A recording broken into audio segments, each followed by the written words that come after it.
Good evening, everyone. Please stand for the pledge and remove your hats. Thank you. I pledge allegiance to the flag of the United States of America and to the republic for which it stands, one nation, under God, indivisible, with liberty and justice for all. Thank you to all the veterans, their families, for their sacrifice. Always appreciated. Before we start, made a presentation to Councilwoman Betty Lau, and the one part of it was not available, and it has come in. And it's a very beautiful glass, I might say, crystal cut, and it says, City of Statham, established 1892 in Georgia. Betty Lau, City of Statham, council member, 40 years of service.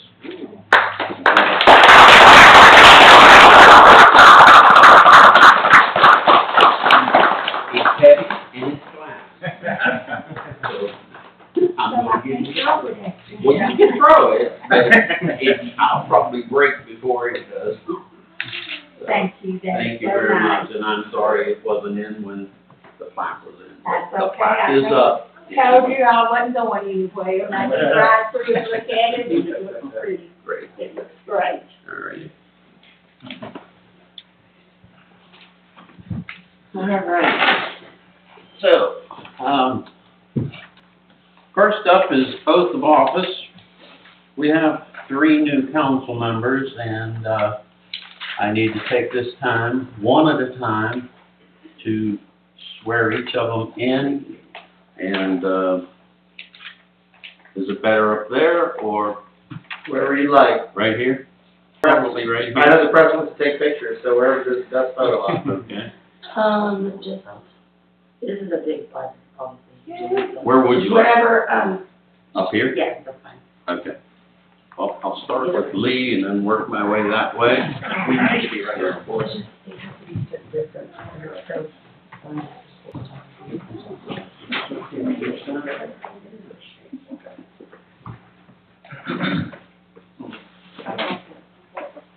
Is that from the chart? Because I'm thinking the charter was a little shorter than reader. Yeah, I'm gonna take a look. That's why I have the computer.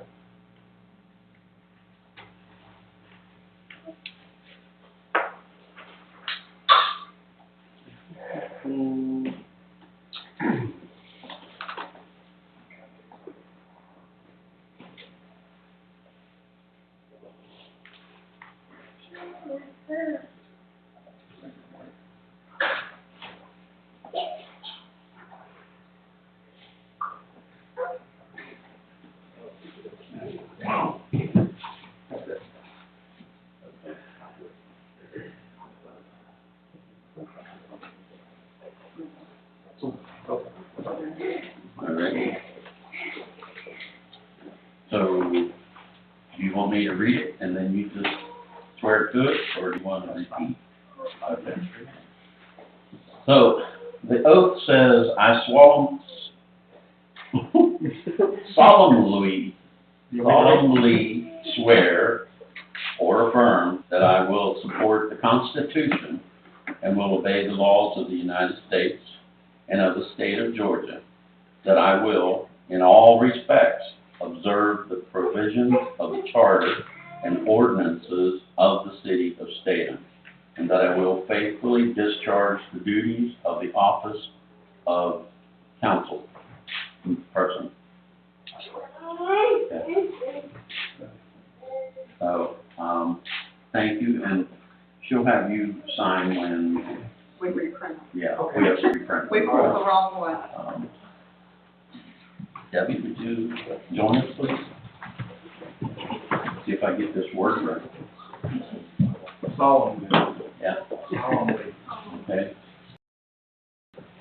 I solemnly swear or affirm that I will support the Constitution and will obey the laws of the United States and of the state of Georgia, and that I will, in all respects, observe the provisions of the charter and ordinances of the city of Statham, and that I will faithfully discharge the duties of the office of councilperson.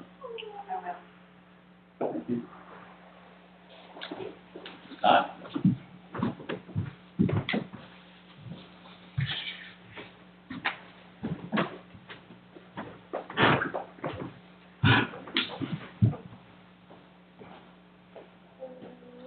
I solemnly swear or affirm that I will support the Constitution and will obey the laws of the United States and of the state of Georgia, that I will, in all respects, observe the provisions of the charter and ordinances of the city of Statham, and that I will faithfully discharge the duties of the office of councilperson. Oh, thank you. Yeah, I saw that, I thought, a little bit worried compared to what was status. Okay, we officially have a quorum of council members. And again, welcome everyone.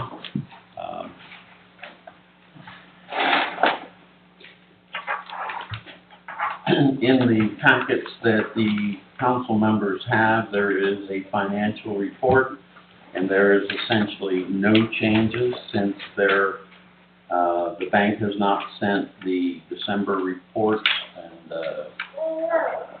statements, so it pretty much is the same as it was in December. The dates are 12/1 to 12/31. So we have that. We also have a report that was given to us by the police department with the number of reports, citations, traffic warnings, accidents, arrests, drugs or DUIs, and so on. So that was provided by the police department. And then we have a report from the Public Works Director, Jordan McDaniel. This is not fully inclusive, but it is a large percent of what has been going on in the city. Currently, they are involved in a bigger project than they thought it might be, at a sinkhole they were trying to fix. And as it turns out, the sinkhole because the storm drain pipe underneath caved in because it was filled in with rotted, with stumps which rotted the pipes. And so the dirt went down into part of the storm drain. So they've got it opened up. Unfortunately, the rains hit us again, and they're not going to be able to finish it for probably a week. So we also have a agenda for events committee that will, first meeting will be Monday.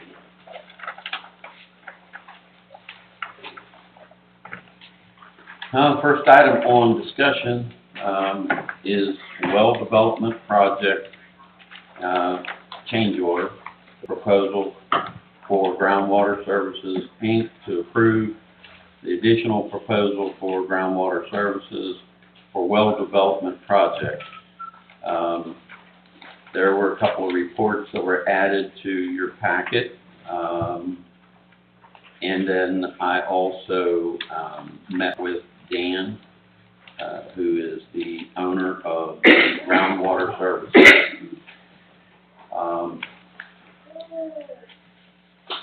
He worked with Jordan, and they excavated 4 different locations in 4 quadrants around where the wellhead would be.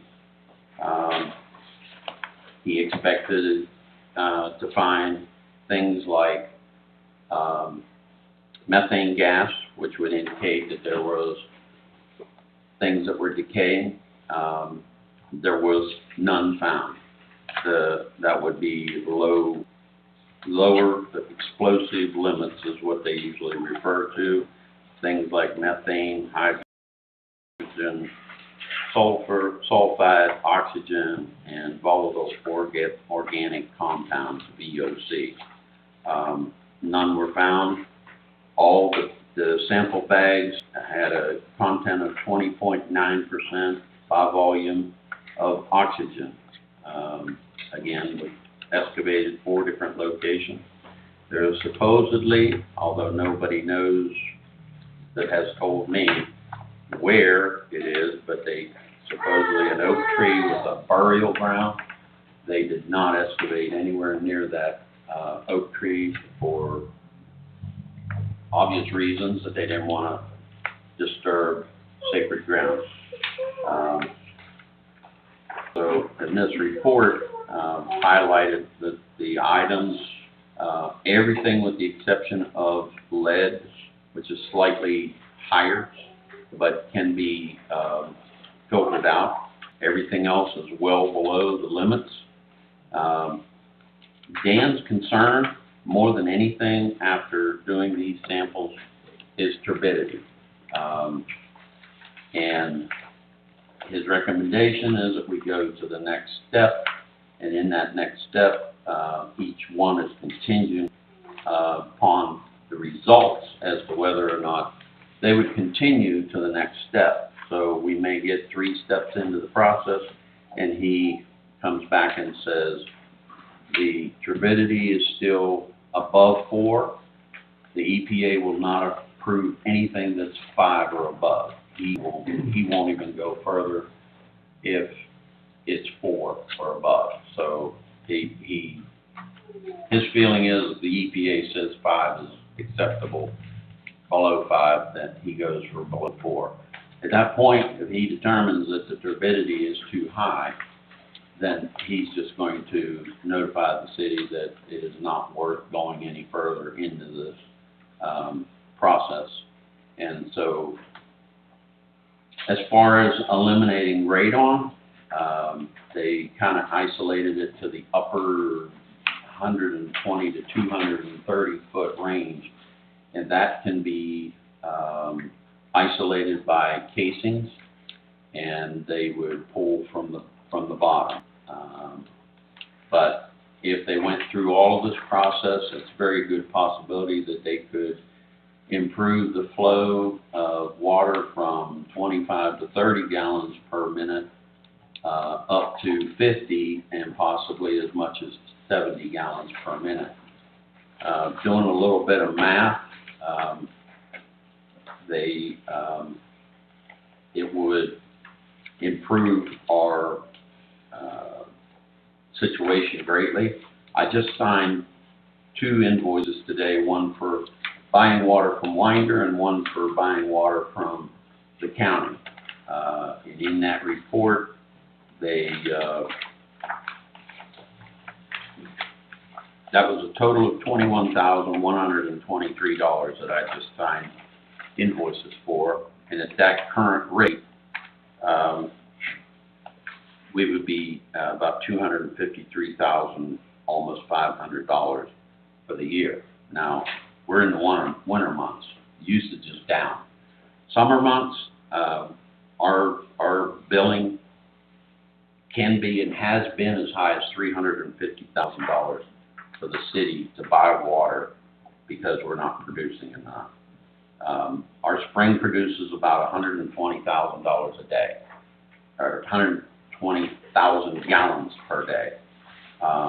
Right now, that's fine, but if we get into the summer months and we have to throttle back on that because for fear of running that supply low, we're maybe only going to produce 90,000. So, right now we're at a deficit of 117,000 gallons a day. Summer months, very easily to be 200,000 gallons per day deficit. So our purchasing is something that has been discussed before, and citizens have said they want to be more water independent and have better water supply and drinking water. in my opinion, professional opinion, we really cannot afford to just cap it and move on, because the number of water customers that we have now is increasing. If we don't have another development ever comes into the city, we have about 5 major developments that'll put in about 250 to 300 homes. The average drinking is about 250 gallons a day, I believe, for minimal use and drinking. So it's only going to, the need is only going to increase. So at this point, I'm going to open it up to discussions and questions for the council. Mayor, I think everyone pretty well knows my stance on the water situation and what I think about moving forward with water exploration. But I have fielded some phone calls and some concerns about dumping that has happened in that area in the past.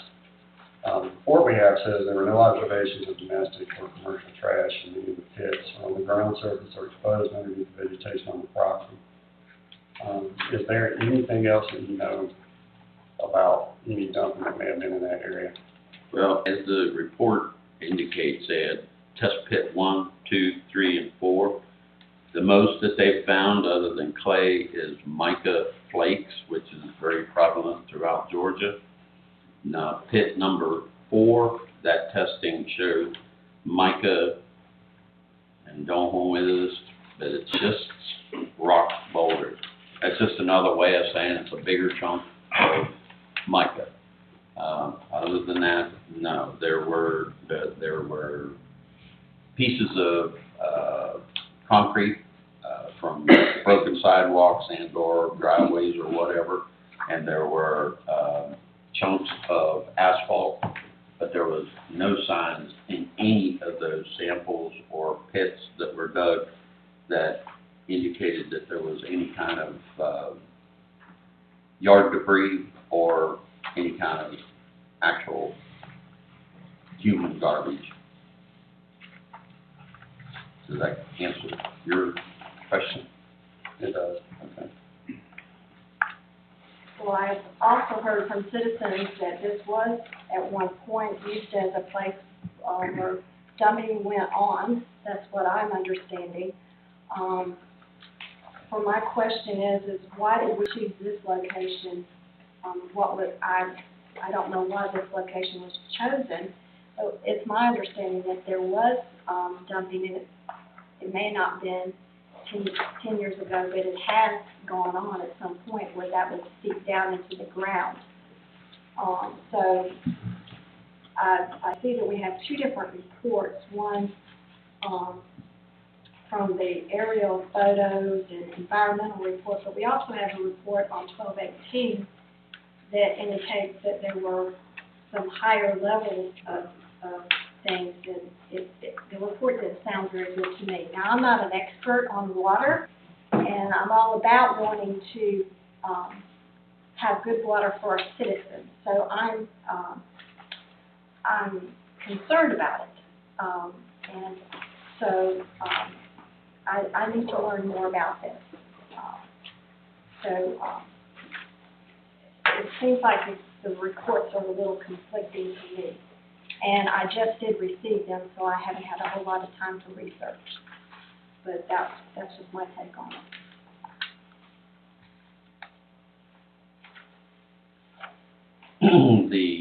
The reason that it might appear to be conflicting is the report of 12/18 was prior to going out there on 12/28 and actually excavating 4 pits so that they could pull samples.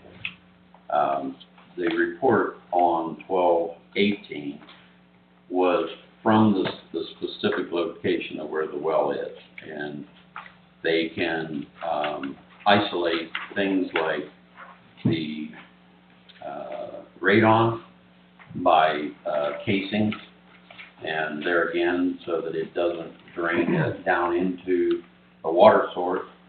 so they can isolate things like that. So 1218 was the report from the well site. 1228 was digging, excavating pits all around to find out if there was any way ground source could penetrate into that well. And none of these things were affecting the 1218 report. So they're actually two different things, 1218 and 1228.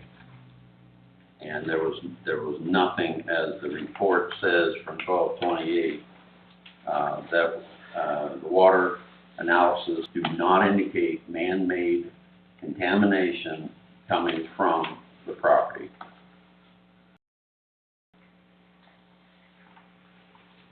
And all of the limits other than it says the lead content was 0.015 milligrams per liter.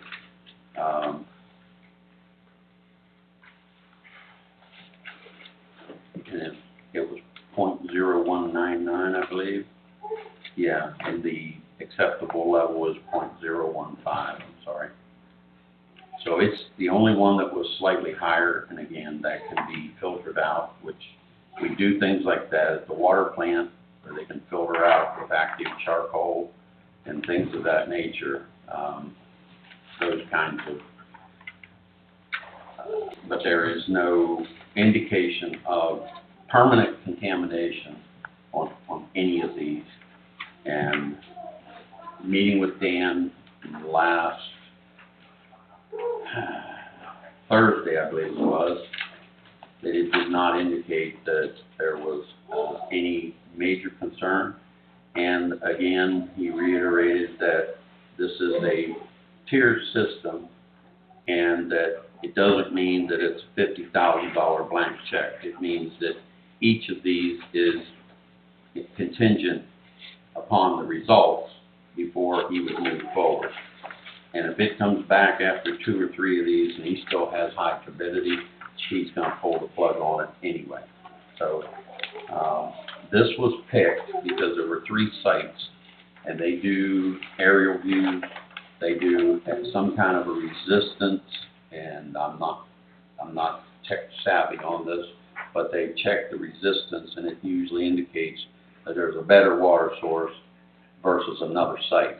There were 3 viable sites. This one was the best reading, so that's why he chose this site first.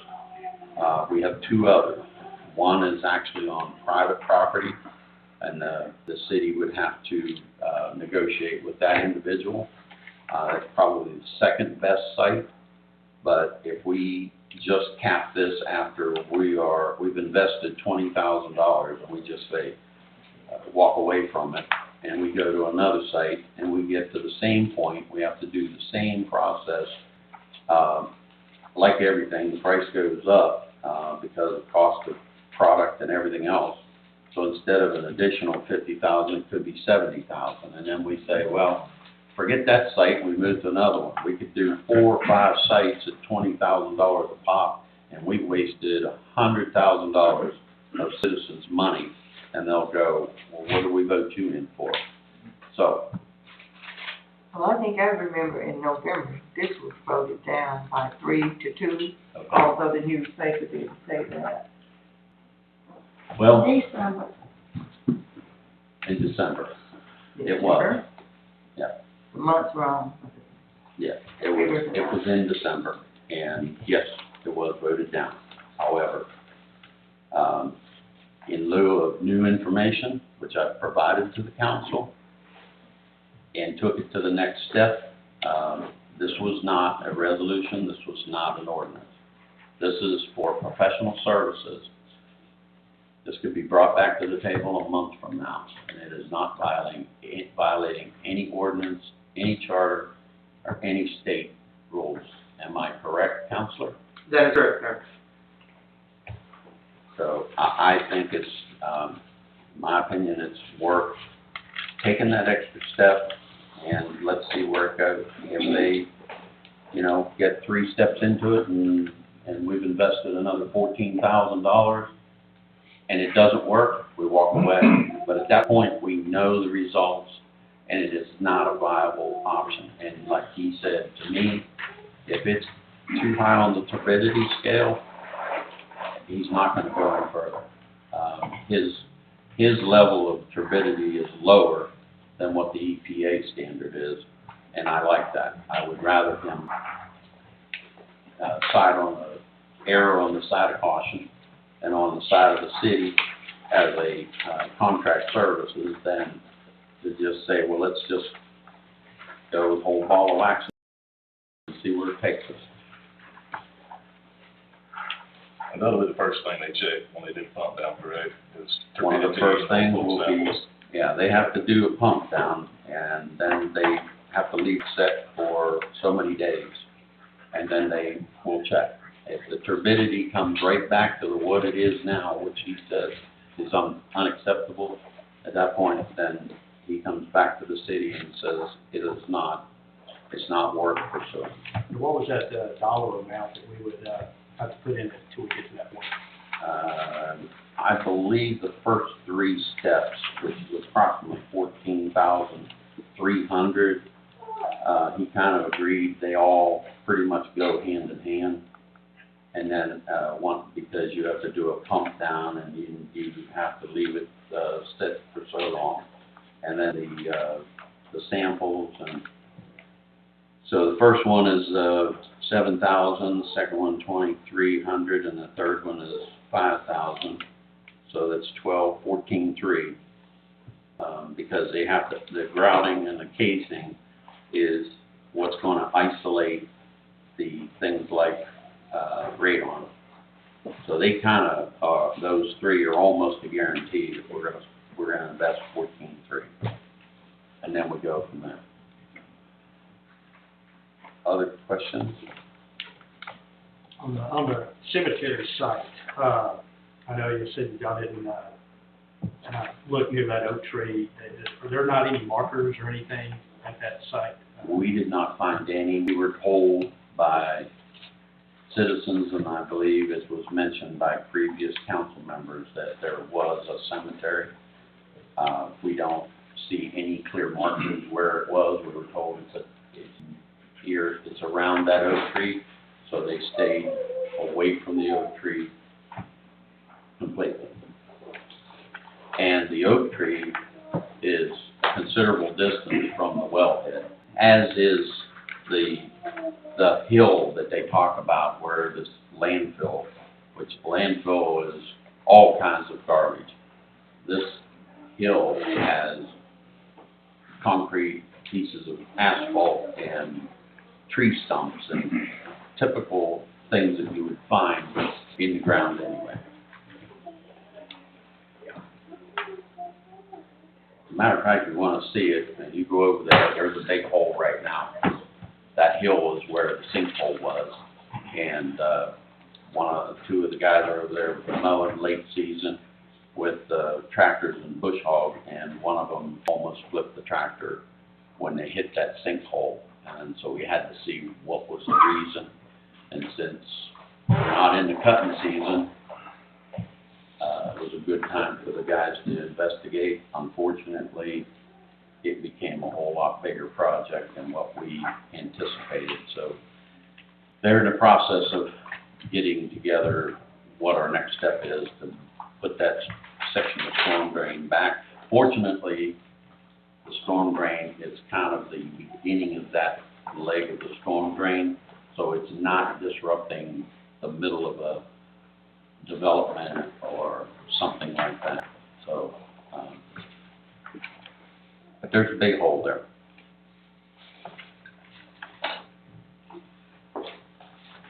Any other questions? I have concerns, Mayor. Did you sign up? Yes. Because you I sure will get an opportunity. I will call on you. Okay. No other questions from the council? No. Okay. So before we get to citizen input, I've also provided the city, the council with the new committees, and per the Statham Code of Ordinances, Section 2.2-46, the mayor shall appoint the standing committees. Each term of office is for 1 year and will expire December 31st, 2022. The exception to this rule was already decided by the council last year, and that is for the Tree and Beautification Committee. And as part of the Tree City USA, we have the Tree and Beautification Committee. And that one is a term of 2 years, and it was approved last year by the council. So they are currently the same members on the committee and have another year. So they would expire at the end of this year, as would these other committees. So just when they come up first of next year, at that point, whoever's on the committee would decide who the chair, who the co-chair, and who the members are, and it would be brought before the council for approval. So there's no changes as far as the Beautification Tree Committee. At this point, citizen input, do we have? Ms. Lyon? Would you like for me to introduce myself? Where I live? Hold that plaque up. And this is yours, by the way. Hold that box together, so I'm sorry. Thank you. Okay, like I said last month, that is not a good place over there for a well. I moved here in 1958, and household garbage was being hauled over there. It was a full-blown landfill, not just the dump. And there's more than concrete, tree limbs, that may be on the top of the surface. But if you go down deeper, you're going to find more. That was on top of the hill. The sewer plant is down at the bottom. And back then, we didn't have all this fancy equipment, and things didn't work as good as it does now. So if they had problems at the sewer plant, and it was about to run over, they go up on that hill, and they dig another big hole. Then they haul that up there, and they bury the sewage up there. That is a contaminated stream, and what we're putting over there is a waste of money. About 2 years ago, the city spent close to $80,000 upgrading the plant and getting everything replaced. Everything's new and real pretty and shiny, it should be. Ain't been over there lately. Okay, then we just kind of walked away and let it go.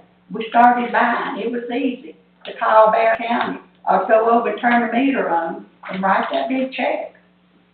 A lot easier than getting over there. What we need to do is to dredge that lake and hire somebody that really knows how to run the plant. And we're going to have to up the payroll a little bit too. I mean, you're not going to get a full-blown operator over there for $22 an hour. You're going to have to put the money there, and you'll get somebody that cares about that plant like we do, and we'll go over there and run it. And we would have our own water system. And in 2 or 3 years, we're going to kind of catch up and break even. But in the meantime, getting back to the sewer plant over there, I don't know if any of you know what a drying bed is or not, but they would skim the top of pure crap off of that and take it and lay it out up there in the drying bed, let it dry, and it was buried over there. Now, how many of you want to turn your faucet on in the kitchen and get a glass of water? And I hope council takes all of that into consideration when you vote to go back. I don't know why we even voted again tonight when it was turned down last month. Usually when something's turned down, you don't touch it for 6 months. But somehow or another, the rules got changed. Thank you. You are absolutely correct, except if it's professional services, it does not have to wait 6 months.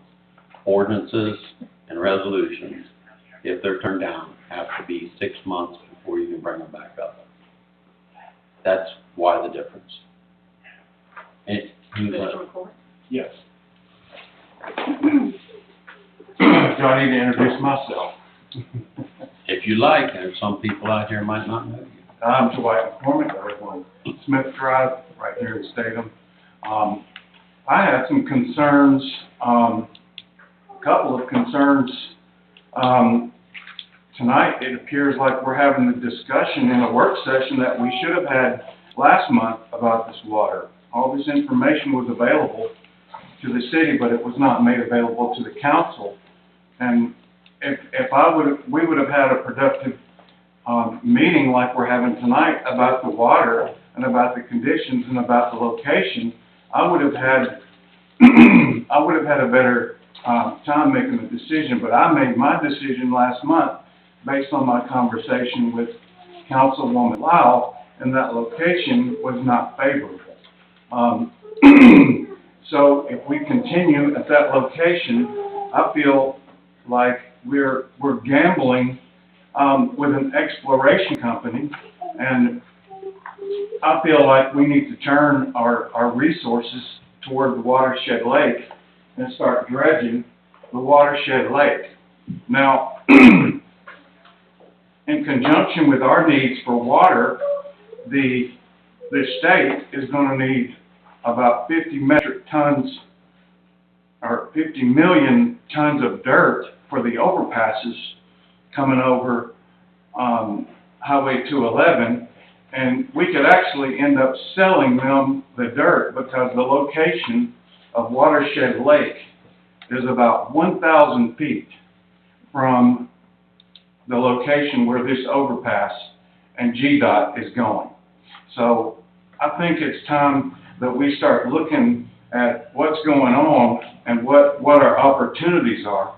I think it's very important that we consider that we could end up selling the dirt to the Georgia DOT, because their transportation costs for that dirt are going to be on the floor. With it being such a short haul instead of such a long haul. If anybody has been out to Highway 53 and 316, you might have noticed the amount of dirt that they had to bring in to bring that overpass. Well, if you look at that amount of dirt, and you think about all of that amount of dirt coming out of Watershed Lake, deepening the lake, and reducing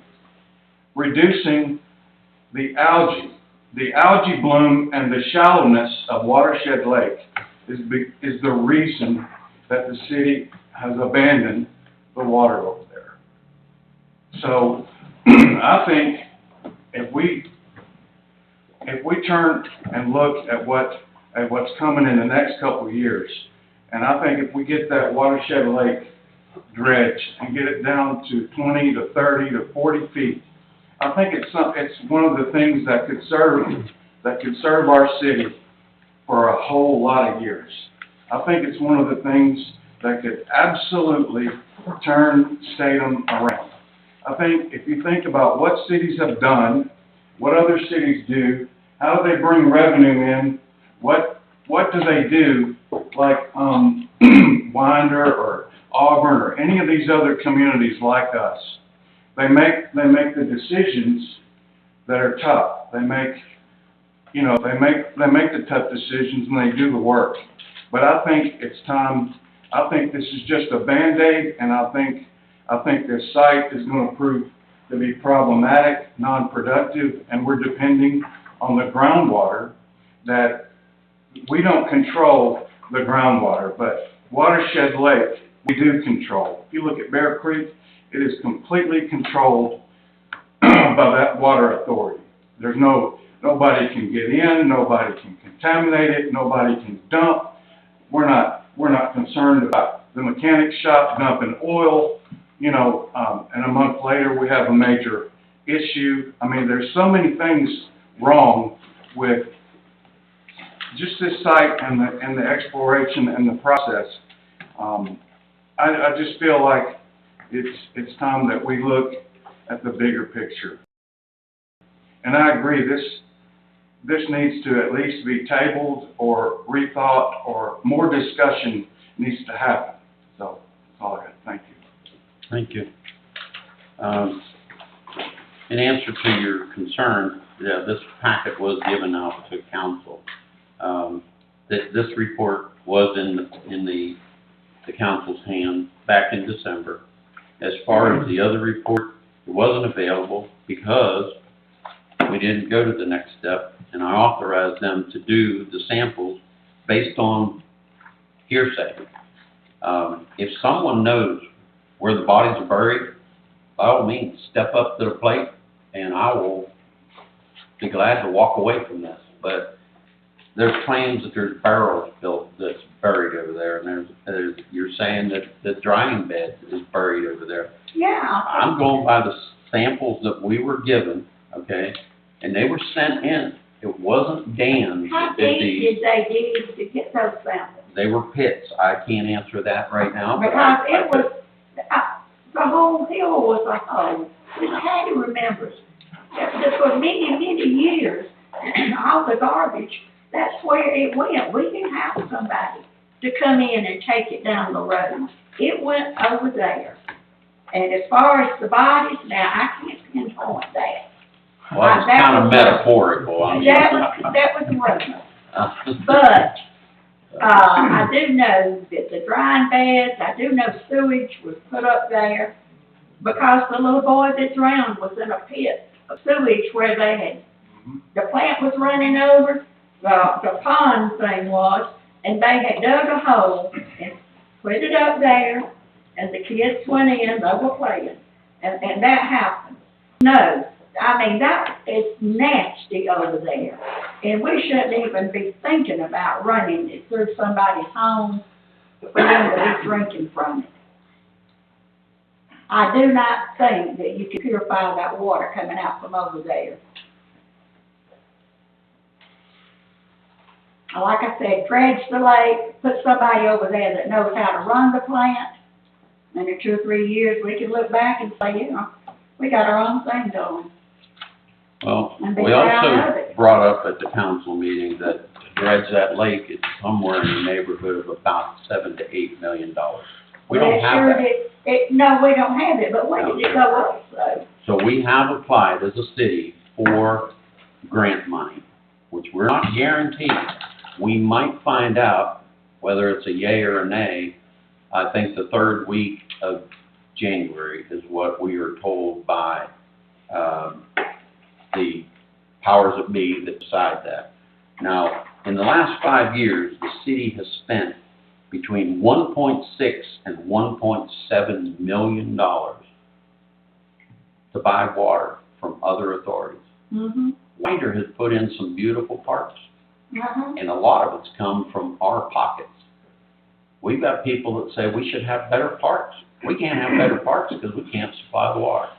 So we have to do something. If we sit back and say, well, let's wait till we have the money to dredge that lake, how long is it going to take this city to put $6 to $8 million together? Now, this grant will dredge part of that lake at the intake, or I guess it's the outtake, and it would put in a tier system that would filter the water in stages before it ever goes through our plant. We haven't produced a single gallon out of that plant for 26 months. No, because we shut the door and we walked away. Yeah. We already have solar bees to float to help keep And water moving. they're not enough. They won't pass muster with the test. So No, this- because it needs to be dredged. right, and so we can't afford it as a city until we get that grant money, and then there's no guarantee we can get it. But if we are approved and we do get the grant money, but you're still talking probably close to, it's between 2 and 3 years before that would be able to produce water.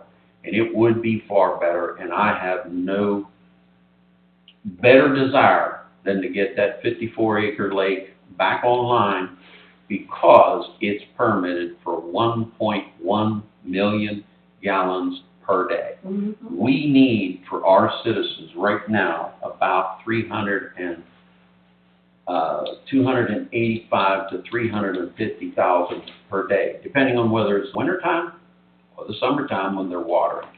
So if we could produce 1.1 million gallons per day, we wouldn't even need a spring.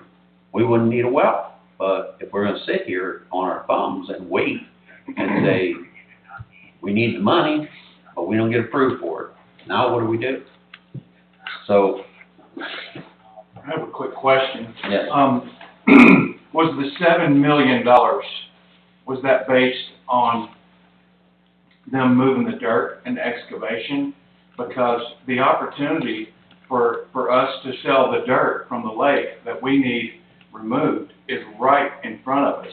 that, It could significantly subsidize or even pay for the dredging of the lake. They need the dirt, we need the dirt gone. It's kind of that simple. but it's not dirt, it's sludge. If you pull that sludge out, they're not going to put that in road beds, and that is protected by a conservation, okay? We are allowed to draw the water. We're allowed to dredge it. But we have to follow a certain standard. That's part of why it would cost about $8 million. There were studies that were done in previous administrations, and we've had those. But again, the cost has gone up tremendously. There were two other, I believe, one in 2008 and one that was done in 2011. So the cost is estimated based on those old reports, but to dredge that out of the lake, I can tell you the GDOT's not going to want that. They don't want sludge. They're not going to put sludge in as a road bed. And we have to be careful how far we go. So It's only 5 or 6 feet deep. and we might only be able to go down, make it 15 feet. That's one of the numbers that was thrown out there.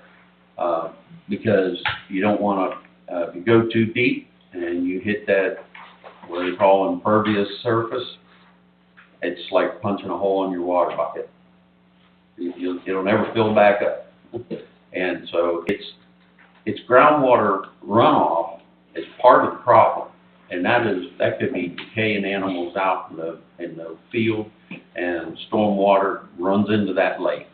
And all of that has to be taken into consideration. So, yeah, it's hard decisions. It really is. And it's not fun to make those hard decisions. But the council makes that decision. I don't. I just make the recommendation. So, thank you. Is there anyone else? Yes, Mr. Price?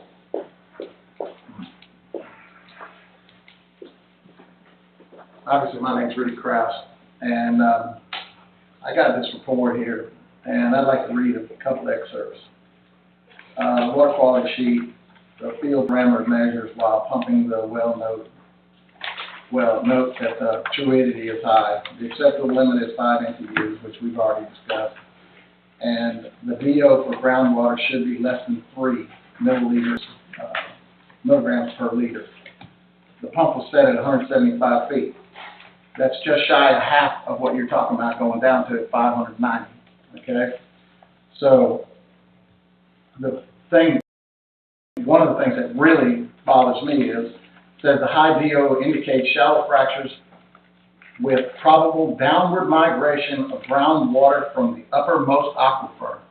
So that means that in what I know about hydraulics is that the groundwater from up top, pressure is going to be pushed through the sides of the casing down into the lower aquifer, because you're drilling and providing an avenue for that upper groundwater to get to the groundwater, to the water that we want to use.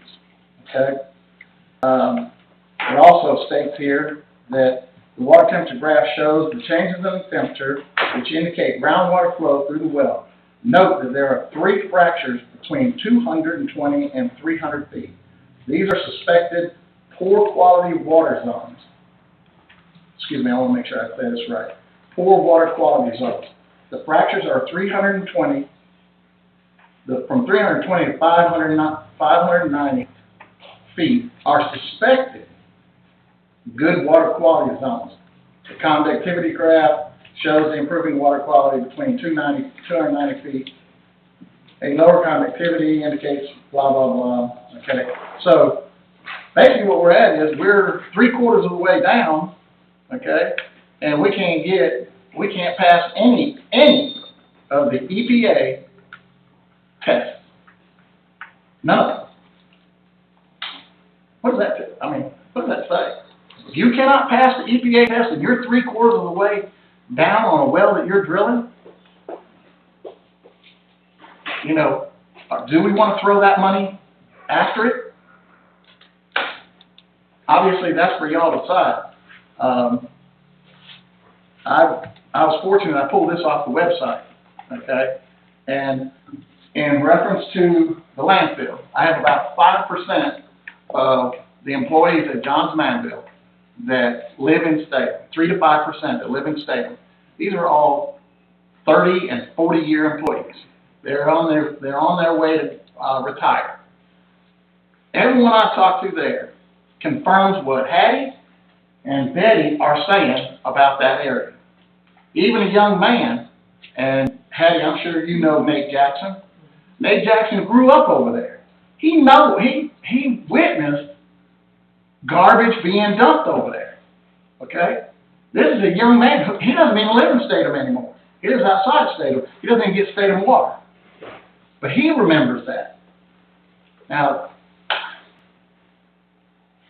y'all are reasonable people. Take this information for what it's worth.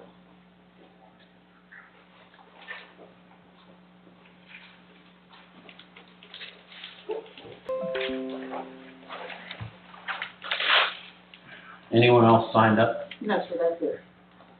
Thank you.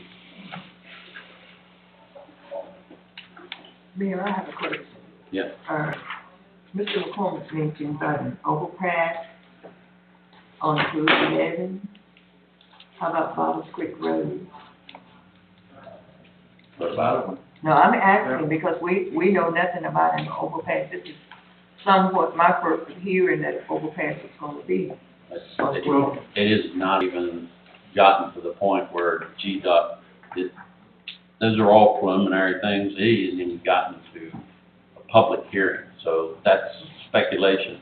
There's speculation, one at Barber Creek, one at 211, one down by McCarty, and forgive me, I don't remember the other one, but there's 4 between McCarty and the Oconee connector that are considered, but they're not even to the point where they're up for public opinion and to be presented for a public hearing.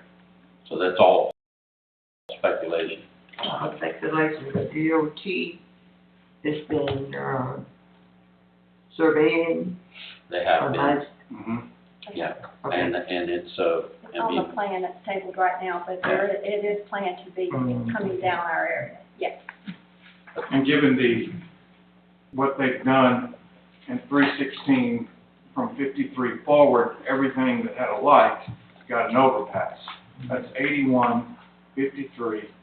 Now it's Harbin's Road. They're almost completing. I think it's Harbin's Road. Can't remember.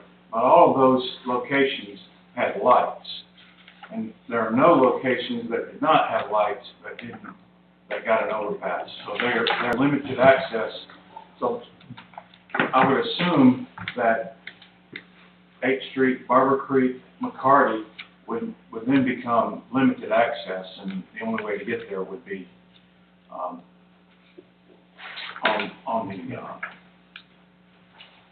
the bypass or on the overpass. So I would assume that because we have a light and the volume of traffic, that they would be putting an overpass at 211. we're getting sidetracked on the subject. I apologize, but, so no other comments or citizens' input at this time. The draft minutes is in everyone's packet. Any corrections or concerns? I have two corrections for the minutes. Under voting items, item number 1, second paragraph, very simple correction, looks like a typo. It should read Councilmember McCormick, O and R backwards.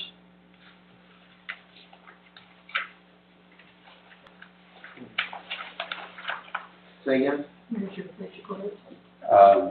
Voting items, item number 1, Okay. second paragraph,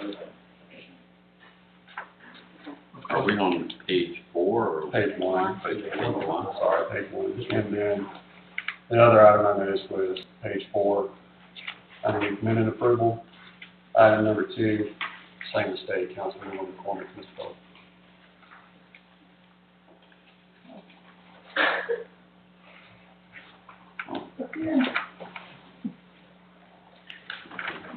Never drones would be so much easier.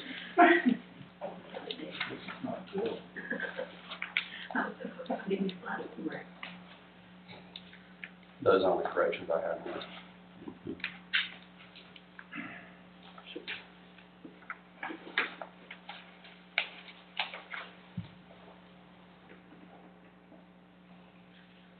All right. Any other corrections, comments, or concerns on the minutes?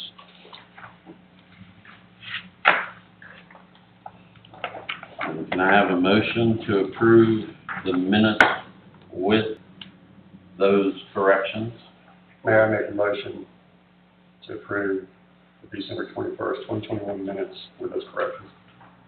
Second. Okay. All those in favor?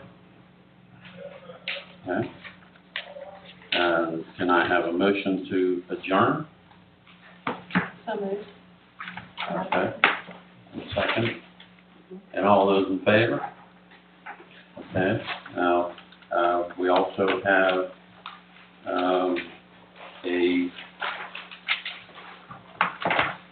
special call meeting. Should be at the end of your packet, I believe.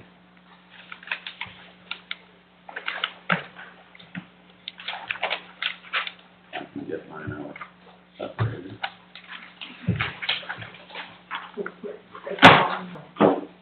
Sole purpose of the meeting is to,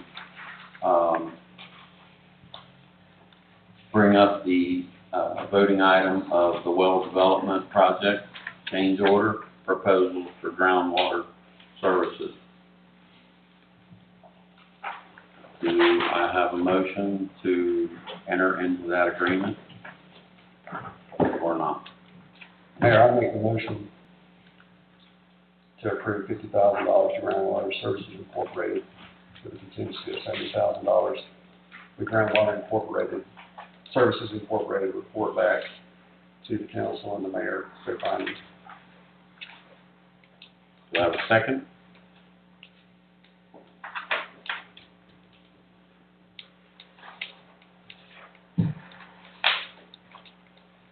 Motion dies. Is there another motion on the table? I'll make a motion to table this, to give us a little bit more time and a lot of the information that, Betty Lyle and, has come forth with. I think we need to look at that a little bit more and, study this. I'll second. Okay. Table it to when? Are we tabling it to the January the 18th voting session or next month? At the voting session or the next work session? The next voting session would be the 18th. The next work session would be the 3rd. So which would you prefer? What was that? The next voting session is the 18th. The next work session is the 3rd of February. If it's tabled to the next work session, it would be a discussion item only and could not be voted on or approved. I'll make it the 18th. For a vote. Okay, so table to January 18, 2022 Do I have a second to that motion? I'll second. And we have a second. All those in favor for table? It's unanimous. And do I have a motion to adjourn? Mayor, I'd like to say something just really quick before we Yes. adjourn. Just wanted to say something really quick about, former council member Tammy Crawley. As you know, Tammy passed on December 25th. And, I just wanted to say that I appreciate the service that she provided for the city and the friendship she provided to me. And, very grateful, and she will be missed. That's all I got. Thank you. I meant to say something earlier. I apologize. Is there a motion to adjourn for the evening? Motion to adjourn. Second? I'll second. And all those in favor? Unanimous? Thank you all for coming. Appreciate the input and the patience. Good to see you.